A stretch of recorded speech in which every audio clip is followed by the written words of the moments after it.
หวานเจี๊ยบหวานจ้อยหวานฉ่ำกันอีกแล้วครับสำหรับศึกมวยไทยพลังใหม่เมื่อวานนี้ทั้งช่วงที่1และช่วงที่2ยินดีกับ FC ที่อยู่ในครอบครัวด้วยแล้วกันครับผลงานของผมชัดเจนอยู่แล้วได้บอกได้โดนบอกโดนครับแต่ส่วนใหญ่เนี่ยจะได้มากกว่าโดนอย่างแน่นอนพี่ๆท่านใดที่ยังลังเลและยังตัดสินใจไม่ได้นี่ลองเปิดใจดูครับแล้วโลกของคุณจะเปลี่ยนไปเข้ามาแล้วมีตัวติดดาวให้ยังไม่พอครับเรายังมีมวยหูให้ฟังกันฟรีๆครับภาคสดเสียงชัดกว่าที่อื่นอย่างแน่นอนลองเปิดใจเข้ามาดูครับทางเข้าจะอยู่ที่ใต้โปรไฟล์ก็จะมีทางเข้าอยู่สำหรับวันนี้ครับมวยรักมวยชอบก็จะเป็นศึกเพชรยินดีครับประจำวันพฤหัสบดีที่4ธันวาคมก็มีมวยรักมีมวยชอบมาฝากเช่นเคยดูแล้วถูกใจชอบใจยังไงเนี่ยฝากเคาะหัวใจให้ผมหน่อยละกันใครยังไม่ได้กดติดตามฝากกดติดตามด้วยนะมาไปเริ่มกันเลยแล้วกันครับก็จะไปแบบสั้นๆง่ายๆแต่ว่าได้ใจความคำพูดมากมายมวยตายก็เท่านั้นครับคู่แรกที่จะนำมาฝากทุกคนเนี่ยเจ้าแพรวพราวเพชรพราวฟ้าจะเจอกับโด่งดังลูกเจ้าแม่ใส่ทองคู่นี้เก๋าบทสดหรือว่าสดจะบทเก๋าครับสดเนี่ยจะอยู่ทางฝั่งของมุมน้ำเงินแต่ถ้าเก๋าเนี่ยจะอยู่ทางฝั่งของมุมแดงครับเจ้าแพรวพราวเนี่ยเป็นมวยบู๊ดุดันอยู่แล้วครับเดินแรกเดินชนหมัดหนักแข้งแรงใจเกินร้อยครับตัวนี้ส่วนทางฝั่งของมุมน้ำเงินอย่างเจ้าโด่งดังเนี่ยเป็นมวยสูงยาวเข่าแหลมแทงเจ็บครับในเหนียวรัดตีเหนียวแน่นเป็นมวยไล่แขนดีมีปัดกันบันโต้ตัวนี้นะครับส่วนตัวผมนะคู่นี้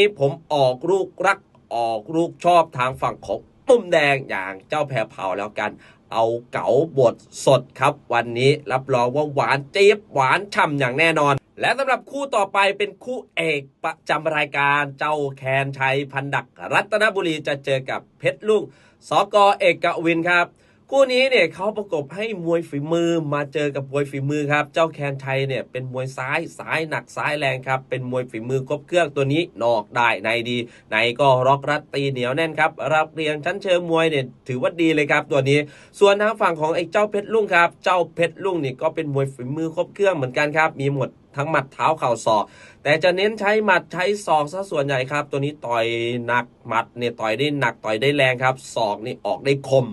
ส่วนตัวผมนะครับคู่นี้ผมออกลูกรักออกลูกชอบทางฝั่งของมุมแดงอยากเจ้าแคนชัยแล้วกันมวยคู่นี้เนี่ยมันเป็นมวยเคยเจอกันมาครับถึงแม้ว่าครั้งที่แล้วอาจจะคู่ขี้สูสีแต่เจ้าแคนชัยก็เก็บชัยชนะมาได้เพราะว่าเจ้าแคนชัยเนี่ยทำเนื้อทำตัวมาดีเหลือเกินครับไฟนี้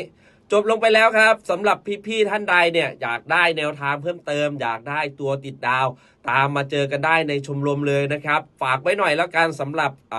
ใครที่เพิ่งเข้ามาในวงการมวยใหม่ๆเนี่ยมวยหูนะครับทำไมต้องให้ฟังมวยหูมวยหูเนี่ยเปรียบเทียบได้เหมือนเปรียบเทียบเป็นเหมือนศาสตราวุธของเซียนมวยเลยก็ว่าได้ดูแค่ถ่ายทอดสดเนี่ยไม่เพียงพอครับเพราะว่ามวยหูเนี่ยจะไวกว่าในทีวีไวกว่าถ่ายทอดสดอยู่แล้วเราจะได้รู้บรรยากาศภายในสนามครับขาใหญ่เข้าไหนออกไหนนะครับรู้เขารู้เราครับลบ100 ครั้งชนะ100 ครั้งอย่างแน่นอนครับตามมาเจอกันได้ในชมรมเลยนะทางเข้าจะอยู่ที่ใต้โปรไฟล์ก็จะมีทางเข้าอยู่สำหรับวันนี้ก็ขอให้พี่ๆทุกคนเชียร์มวยกันอย่างมีความสุขแล้วกันครับมั